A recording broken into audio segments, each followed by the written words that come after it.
مٹی میں مل جانا، ملنا محاورہ، خاک میں مل جانا، جسم کا خاک ہو جانا، بگڑ جانا، خراب ہو جانا۔ تو اب بتائیے جناب، مٹی میں مل جانا اور نور اللغات کا وہی صفحہ، وہی تصویر جو آپ نے ویڈیو میں دکھائی، اسی کو میں پیش کر رہا ہوں۔ کیا یہاں پر نہیں لکھا مٹی میں مل جانا، اس کا معنی خاک میں مل جانا، جسم کا خاک ہو جانا، بگڑ جانا، خراب ہو جانا؟ تو یہ صراحتاً نبی کریم علیہ السلام کی گستاخی ہے۔ حضور علیہ السلام کے بارے میں کیسے تصور کیا جا سکتا ہے کہ آپ کا جسم اقدس مٹی میں مل گیا، خراب ہو گیا؟ یہ تو تصور ہی نہیں کیا جا سکتا۔ تو آپ جو اس کی تعویل کرنے آئے تھے اور دفاع کرنے آئے تھے، تو یہ تو پہلا ہی آپ کا حوالہ ہے جو کہ سراسر آپ کے خلاف جا رہا ہے۔ اول تو آپ کیا پیش کر رہے ہیں؟ لکھتے ہیں مٹی میں ملانا، مٹی میں ملانا، مٹی میں ملانا، اس کے معنی کرتے ہوئے کہتے ہیں دفن کرنا۔ اگر یہ لکھا ہوتا تقویۃ الایمان میں کہ میں بھی مٹی میں ملانے والا ہوں، تو آپ نور اللغات کی اس عبارت کا حوالہ پیش کرتے، لیکن تقویۃ الایمان میں تو لکھا ہے کہ میں بھی ایک دن مر کر مٹی میں ملنے والا ہوں۔ تو یہ جو نیچے والا جملہ لفظ ہے نا، مٹی میں مل جانا، ملنا، اس کا معنی یہاں پر فٹ آتا ہے جو کہ بالکل گستاخی ہے، وہ رسول اللہ صلی اللہ علیہ وسلم کے لیے سوچا نہیں جا سکتا۔ خاک میں مل جانا، جسم کا خاک ہو جانا، بگڑ جانا، خراب ہو جانا وغیرہ۔ اب آئیے آپ کے دوسرے حوالے کی طرف بڑھتے ہیں جو آپ نے اپنے جد کی دفاع میں ناکام کوشش کرتے ہوئے پیش کیا ہے۔ اللغات، اس جواہر اللغات میں صفحہ نمبر 517 کے اوپر مٹی میں مل جانا، اس کا ایک معنی لکھا ہے جسم کا زیر زمین دفن ہونا۔ اس میں بھی یہ جملہ موجود ہے کہ مٹی میں ملنے کا معنی وہ جسم کا زیر زمین یہ دفن ہو جانا۔ اب مولوی صاحب دوسری کتاب لے کر آئے ہیں جس کا نام ہے جواہر اللغات۔ اس کتاب سے انہوں نے کیا عبارت پیش کی؟ پہلے وہ عبارت دیکھیے۔ اب یہ دیکھیے، مٹی میں مل جانا، اس کا ایک معنی جسم کا زیر زمین دفن ہو جانا، یہ تو مولوی صاحب نے پیش کر دیا۔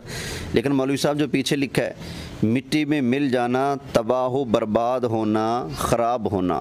اب بتائیے جس لفظ کا معنی تباہ و برباد ہونا، خراب ہونا، بگڑ جانا، مٹی ہو جانا ہو، کیا وہ رسول اللہ صلی اللہ علیہ وآلہ وسلم کی بارگاہ اقدس میں بولنا جائز ہوگا؟ بالکل جائز نہیں ہوگا۔ کیوں؟ آپ کو نہیں پتہ؟ مولوی صاحب کیا آپ بھول گئے ہو؟ کیا قرآن حکیم میں راعنا جو کہ صحیح لفظ ہے، بولنے والوں کی نیت ٹھیک، اس لفظ کا معنی بھی ٹھیک، لیکن چونکہ اس لفظ کی آڑ میں بعض لوگ رسول اللہ صلی اللہ علیہ وسلم کی گستاخی کیا کرتے تھے، تو صحابہ کرام کی نیت تو ٹھیک تھی، جن کی نیت بھی ٹھیک ہے، جن کے لفظ بھی ٹھیک ہے، جن کے معنی اور مراد بھی ٹھیک ہے، لیکن چونکہ اس لفظ کی آڑ میں کچھ ہو رہا تھا تو اللہ نے اس کو بھی منع فرما دیا۔ فرمایا لا تقولوا راعنا وقولوا انظرنا واسمعوا وللکافرین عذاب علیم۔ تو پتہ چلا جو لفظ صحیح ہو، معنی بھی درست ہو، کہنے والے کی نیت بھی ٹھیک ہو، لیکن اگر کوئی اس کو غلط استعمال کر سکتا ہو تو وہ رسول اللہ کی بارگاہ میں بولنا جائز نہیں۔ مولوی صاحب تو جو ہو ہی سرے سے غلط، جس کا ظاہر بھی گندہ ہو اور جس کا معنی آپ کی پیش کردہ لغت کی کتابوں کے صفحوں پر جو آپ سکرین پر دکھا رہے ہیں وہاں پر لکھا ہوا ہے بگڑ جانا، خراب ہو جانا، تباہ و برباد ہو جانا، تو جب ایک لفظ ظاہر بھی غلط، جس کا معنی بھی اتنا غلط موجود ہے، تو وہ رسول اللہ کی بارگاہ میں استعمال کرنا کا بدعہ بن جائے گا۔ یقیناً پھر یہی کہنا پڑے گا جیسے راعنا کو دہرانے والے وللکافرین عذاب علیم کے مصداق بنیں گے، تو یہاں پر بھی مر کر مٹی میں ملنے والا رسول اللہ کے بارے میں یہ کلمات بولنے والے بھی وللکافرین عذاب علیم کے مصداق بن کر رہیں گے۔ یہ تو جواہر اللغات کا آپ نے حوالہ پیش کیا جو کہ آپ کے قطعاً حق میں نہیں جاتا بلکہ آپ کے خلاف ہی جاتا ہے یہ حوالہ بھی۔ اب آگے چلتے ہیں، مزید آپ نے کیا گل کھلائے ہیں۔ اندر بھی آپ دیکھیں تو مٹی والے عنوان کے نیچے مٹی میں مٹی ملانا، عنوان کے نیچے مٹی میں مٹی ملانا، عنوان کے نیچے مٹی میں مٹی ملانا، یہاں پر صفحہ نمبر 1203 پر کہتے ہیں کہ محاورہ دفن کرنا۔ اب یہاں فیروز اللغات کا آپ نے جو حوالہ پیش کیا ہے اور اپنے جد کو بچانے کی ناکام کوشش کی ہے، تو اس حوالہ کو پیش کرنے میں بھی آپ نے خیانت سے کام لیا ہے۔ ناظرین اپنی اسکرین پر دیکھ سکتے ہیں، اور یہ اسکرین شاٹ میں آپ کی ویڈیو سے لے کر پیش کر رہا ہوں۔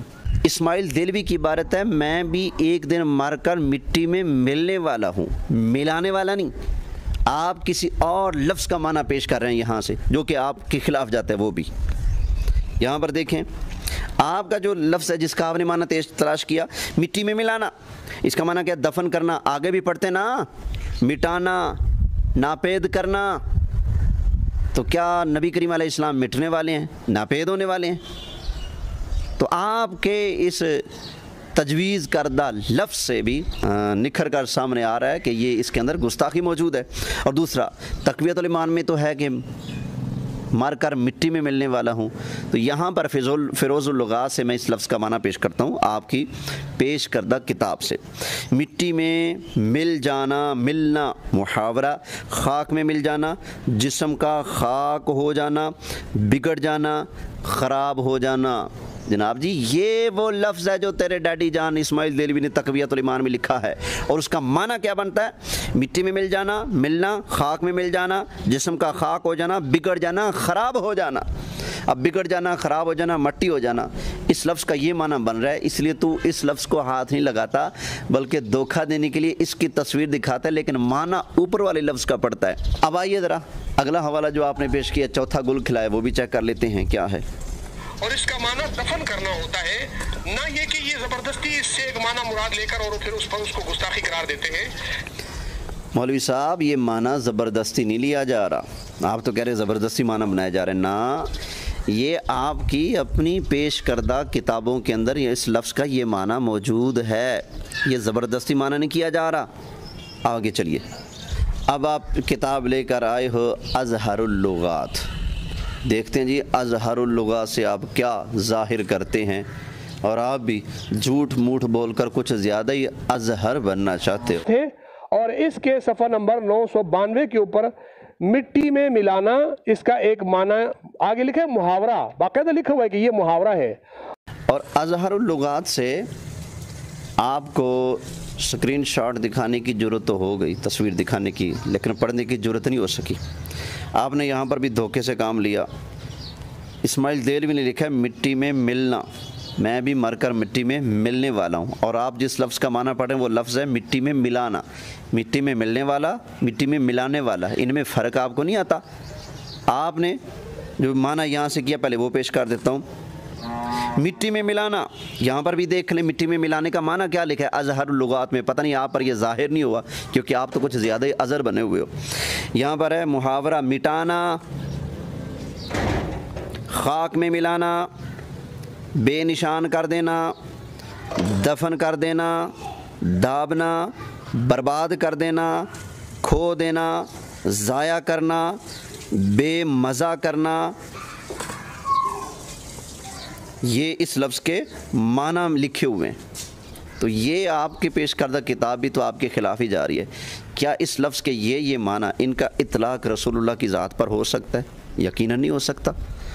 اب آگے اسماعیل دہلوی نے جو لفظ لکھا میں بھی ایک دن مر کر مٹی میں ملنے والا ہوں، تو اس کا معنی کیا ہے؟ اسی سے پیش کرتا ہوں اظہر اللغات سے۔ اس میں لکھا ہے مٹی میں مل جانا، سخت مصیبت اٹھانا، مٹی میں مل جانا، سخت مصیبت اٹھانا، اور مٹی میں ملنا اس کا نہایت عاجز ہونا، سخت تنگ ہونا، مر جانا، سخت مصیبت اٹھانا۔ تو یہ آپ کے خلاف جا رہے ہیں سارے آپ کے حوالے جو آپ نے پیش کیے ہیں۔ ان لفظوں میں تو بے ادبی پائی جا رہی ہے اور واضح طور پر لکھا ہوا ہے، اور آپ اتنے خائن ثابت ہوئے ہو کہ لوگوں کی آنکھوں میں دھول ڈالنے کے چکر میں ہو اور اپنے مطلب کے لفظ پڑھتے ہو اور آگے پیچھے پڑھتے ہی نہیں کیا لکھا ہے۔ پتہ نہیں ایک آنکھ آپ بند کر لیتے ہو، تھوڑا سا پہلے بھی محسوس تو ہوتے ہو کچھ۔ اچھا، یہاں پر ایک بات کرتا چلوں، مولوی صاحب جو بار بار کہہ رہے ہیں اس لفظ کا ایک معنی یہ بھی بنتا ہے، ایک معنی یہ بھی بنتا ہے، ایک معنی یہ بھی بنتا ہے، تو بعد میں کہیں گے جی ان لفظوں کا معنی دفن کرنا بھی تو ہے نا، تو میں تو اس معنی کو لے رہا ہوں۔ اچھا جی مولوی صاحب، میں آپ کو کہتا ہوں آپ حرامی ہو، مزہ آیا ہے، تکلیف ہوئی؟ بتائیے گا ذرا۔ حرامی صاحب کیسا لگا میرا یہ کہنا؟ ناراض نہ ہوں، ایک حرامی ہمارے اردو لغت میں بولا جاتا ہے جو اپنے باپ کے علاوہ کسی اور کا ہو، اور ایک حرامی عربی میں بولا جاتا ہے۔ عربی میں حرامی کس کو کہتے ہیں آپ کو پتہ ہی ہوگا، اگر نہ پتہ ہو تو مجھے بتا دیجیے گا، میں آپ کو بتا دوں گا۔ من المسجد الحرام، یہاں پر جو حرام آیا ہے تو کس معنی میں ہے؟ یہاں پر چھوڑ دیا میں نے، آگے چلیے۔ جو معنی آپ کا خانہ ساز ہے، یہ جو معنی آپ کے دل سے نکالا ہوا ہے، یہ معنی ہمارا خانہ ساز معنی نہیں، بلکہ یہ معنی وہ کتابیں دے رہی ہیں جو کتابیں آپ نے پیش کی ہیں۔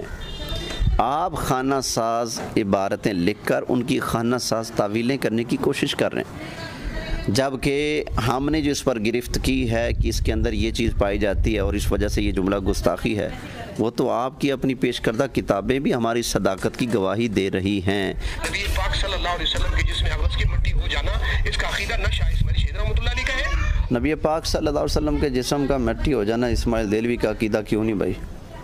آپ کے اسماعیل دہلوی نے لکھا نہیں میں بھی ایک دن مر کر مٹی میں ملنے والا ہوں، تو کہہ رہے ہیں کہ رسول اللہ مر کر مٹی میں ملنے والے، معاذ اللہ۔ آپ کہہ رہے ہیں شاہ اسماعیل دہلوی کا عقیدہ نہیں، تو یہ کیا ہے؟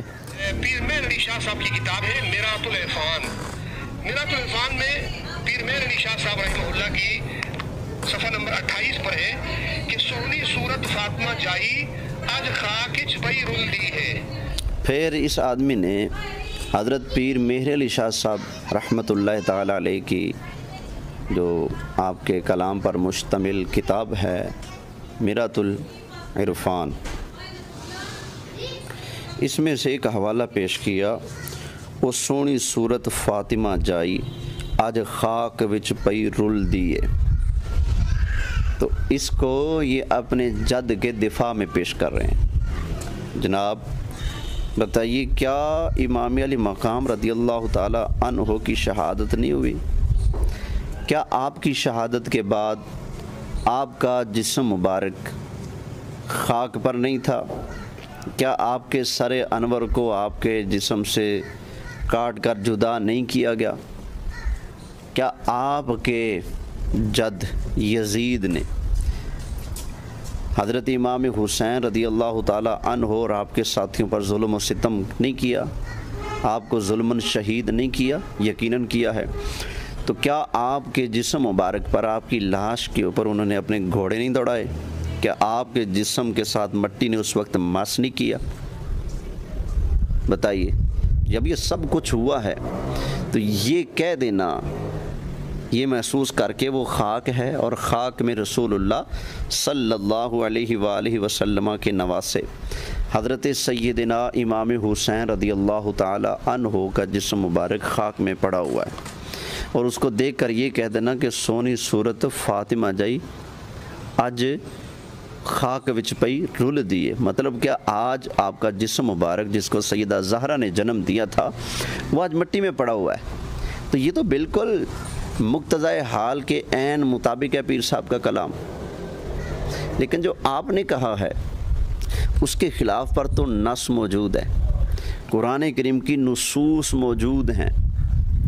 آپ کے اپنے بڑوں نے قرآن حکیم کی متعدد آیات لکھ کر یہ مانا ہے کہ رسول اللہ اپنے روضہ انور میں زندہ ہیں، تو ان ساری نصوص کے خلاف اسماعیل دہلوی کا یہ کہنا کہ رسول اللہ صلی اللہ علیہ وسلم معاذ اللہ مر کر مٹی میں ملنے والے ہیں، اس عبارت کی تائید حضرت پیر مہر علی شاہ صاحب علیہ رحمہ کے ان شعروں سے نہیں ہو سکتی۔